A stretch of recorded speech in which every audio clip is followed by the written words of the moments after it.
వైష్ణవి అయితే వెన్నెలకి కాల్ చేసి వెన్నెలతో మాట్లాడుతూ ఉంటుంది. అలా మాట్లాడుతూ ఉండగా ఇంతలో ఇంకేంటి సంగతులు అని చెప్పగానే అక్కడ ఉన్న వెన్నెల ఇలా అంటూ ఉంటుంది, వైష్ణవి నీకు ఒక విషయం తెలుసా, అమ్మ మన బర్త్డే వస్తుంది కదా, మన బర్త్డే కోసం నా బర్త్డే కోసం సెలబ్రేట్ చేయడానికి అమ్మ ఎన్నెన్నో ప్లాన్లు వేస్తుంది. ఆ ప్లాన్లు వేస్తుంటేనే నాకు చాలా సరదాగా ఉంది, నాకు చాలా సంతోషంగా ఉంది వైష్ణవి.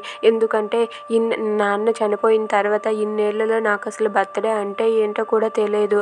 అసలు నా బర్త్డే ఎప్పుడో కూడా నేను మర్చిపోయాను. అలాంటిది ఇప్పుడు నాకు అమ్మ బర్త్డే సెలబ్రేట్ చేస్తాను అంటుంటే నాకు చాలా సంతోషంగా ఉంది వైష్ణవి. ఎందుకంటే ఇన్నాళ్ళు అక్కడ నందిని అత్త నా బర్త్డేని కానీ ఏమైనా సరే దేన్ని కూడా సెలబ్రేట్ చేయలేదు. కనీసం నా బర్త్డే రోజు ఒక కొత్త డ్రెస్ అయినా కూడా తీసి ఇవ్వలేదు తెలుసా, అలా చేసింది నందిని అత్త అని చెప్పి అంటూ ఉంటుంది. అది వినగానే అక్కడ ఉన్న వైష్ణవి అయితే చాలా బాధపడుతూ ఉంటుంది. వీళ్ళ పొగర్లను నేను దించుతానని చెప్పి అనుకుంటూ ఉంటుంది.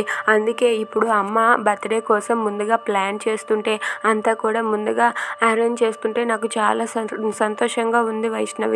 ఎందుకంటే నా బర్త్డే కోసం మా అమ్మ కాబట్టి ఇలా చేస్తుంది. అదే మా నాన్న కూడా బ్రతికి ఉంటే ఇలా చేసేవాడు కదా అనిపించింది నాకు. అత్త ఎప్పుడు కూడా నన్ను బాధ పెట్టేది అని చెప్పి అంటూ ఉంటుంది. అది వినగానే అక్కడ ఉన్న వైష్ణవి అయితే చాలా బాధపడుతూ ఉంటుంది.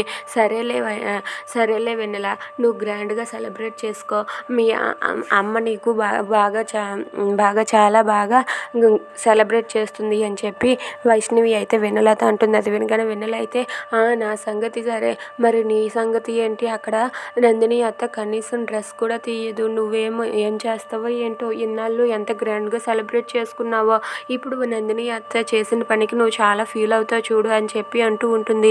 దాంతో అక్కడ ఉన్న వైష్ణవి అయితే నువ్వేం వరీ అవ్వకు వెన్నెల, వాళ్ళే నా బర్త్డేని గ్రాండ్గా సెలబ్రేట్ చేసేటట్టుగా నేను చేస్తాను అని చెప్పి అంటుంది.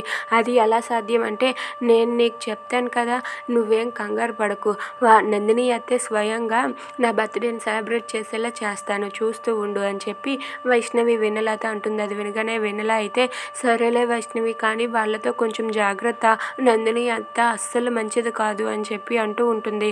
అది వినగానే అక్కడ ఉన్న వైష్ణవి అదంతా నేను చూసుకుంటాను కదా అని చెప్పి అంటుంది. Please subscribe our channel.